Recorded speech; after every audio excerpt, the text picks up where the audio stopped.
Hello बच्चों, कैसे हैं आप लोग। आशा करते हैं आप सभी अच्छे होंगे।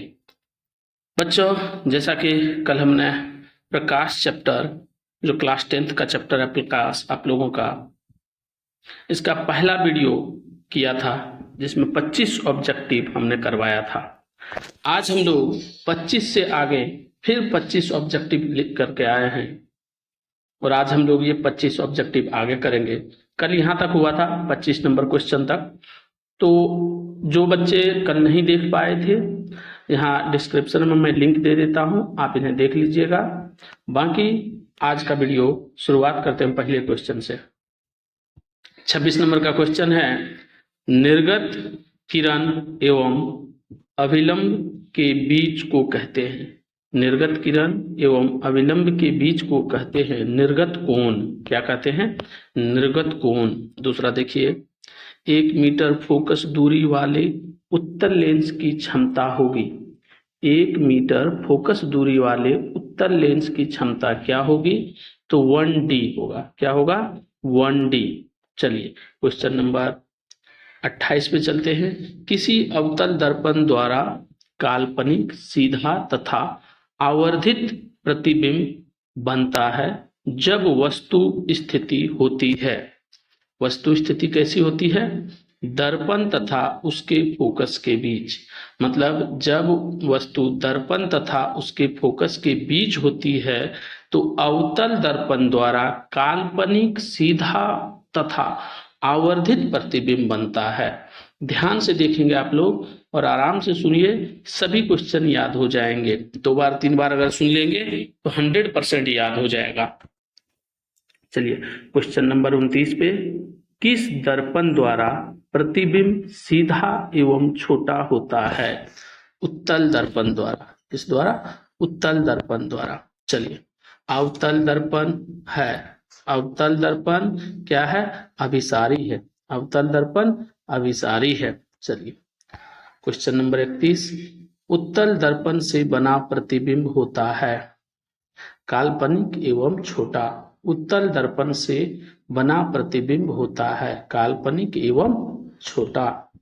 चलिए, निम्नलिखित में किस दर्पण द्वारा किसी वस्तु का वास्तविक प्रतिबिंब प्राप्त किया जा सकता है? निम्नलिखित में किस दर्पण द्वारा किसी वस्तु का वास्तविक प्रतिबिंब प्राप्त किया जा सकता है? तो ये होगा अवतल दर्पण द्वारा। चलिए क्वेश्चन नंबर 33 पे चलते हैं। निम्नलिखित में किसमें बड़ा और वास्तविक प्रतिबिंब बनता है? निम्नलिखित में किसमें बड़ा और वास्तविक प्रतिबिंब बनता है? अवतल दर्पण में। किसमें? अवतल दर्पण में। समतल दर्पण द्वारा बना प्रतिबिंब हमेशा काल्पनिक होता है। समतल दर्पण द्वारा बना प्रतिबिंब हमेशा क्या होता है? काल्पनिक होता है।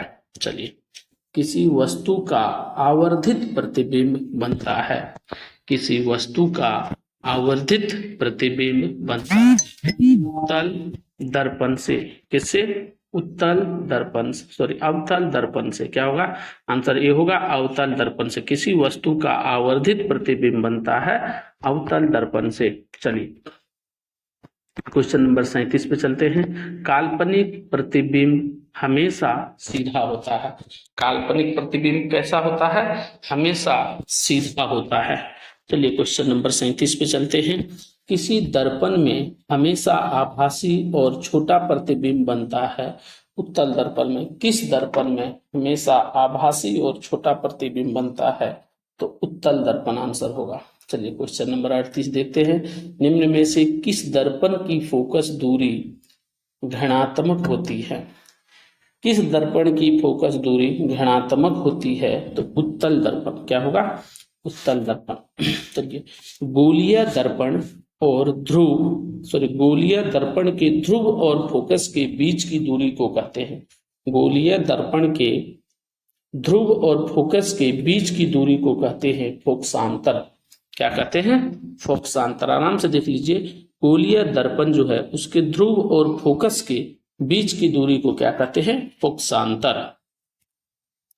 वक्रता त्रिज्या r एवं फोकस दूरी f में संबंध है। वक्रता त्रिज्या r एवं फोकस दूरी f में क्या संबंध है? f बराबर होता है r/2। क्या होता है? f बराबर r/2।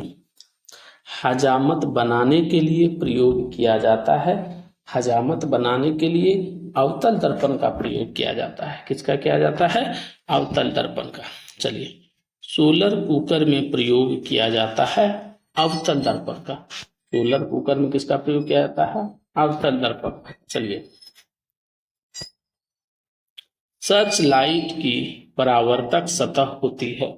सर्च लाइट जो होती है उसकी परावर्तक सतह क्या होती है? अवतल दर्पण। क्वेश्चन नंबर 44 देखिए, रोगियों के नाक, कान, गले आदि की जांच के लिए डॉक्टर प्रयोग करते हैं। किसका करते हैं?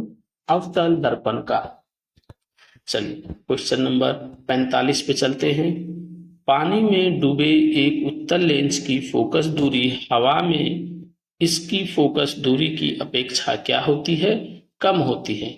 देखिए ध्यान से, पानी में डूबे एक उत्तल लेंस की फोकस दूरी हवा में इसकी फोकस दूरी के अपेक्षा क्या होगी? कम होती है। अगला देखिए, उत्तल लेंस में बना प्रतिबिंब होता है वास्तविक और उल्टा। उत्तल लेंस में बना प्रतिबिंब क्या होता है? वास्तविक और उल्टा। क्वेश्चन नंबर 47 देखिए, उत्तल लेंस द्वारा काल्पनिक प्रतिबिंब बनता है जबकि बिंब फोकसांतर से कम दूरी पर आता है। ध्यान दीजिएगा, उत्तल लेंस द्वारा काल्पनिक प्रतिबिंब बनता है। कौन सा प्रतिबिंब बनता है? काल्पनिक प्रतिबिंब बनता है जब बिंब क्या होता है? फोकसांतर से कम दूरी पर रहता है। ध्यान दीजिएगा, लेंस की क्षमता होती है, लेंस की क्षमता क्या होती है? फोकस दूरी की व्युत्क्रम। क्या होती है? फोकस दूरी की व्युत्क्रम होती है लेंस की क्षमता। तो क्वेश्चन नंबर 48 हो गया। बच्चों, आप लोगों को कैसा लग रहा है क्लास? जल्दी से हमें कमेंट करके बताएं और अपने दोस्तों में भी वीडियो को शेयर करने का काम करें। चलिए, उत्तल लेंस में जब बिंब f और 2f के बीच रखा जाता है तब बना प्रतिबिंब क्या होता है? बड़ा और वास्तविक। देखिए, उत्तल लेंस में जब बिंब f और 2f के बीच रखा जाता है, क्या होता है? बिंब को f और 2f के बीच रखा जाता है तब बना प्रतिबिंब बड़ा और वास्तविक होता है। आज का आखिरी क्वेश्चन गाइड, 50वां क्वेश्चन। और भी है इसमें, लेकिन हम 25-25 करके ही करेंगे। तो चलिए, दो वक्रीय पृष्ठों से घिरे ठोस माध्यम को कहते हैं। दो वक्रीय पृष्ठों से घिरे ठोस माध्यम को क्या कहते हैं? गोलीय लेंस। क्या कहते हैं? गोलीय लेंस। चलिए तो गाइज, आज के लिए इतना ही।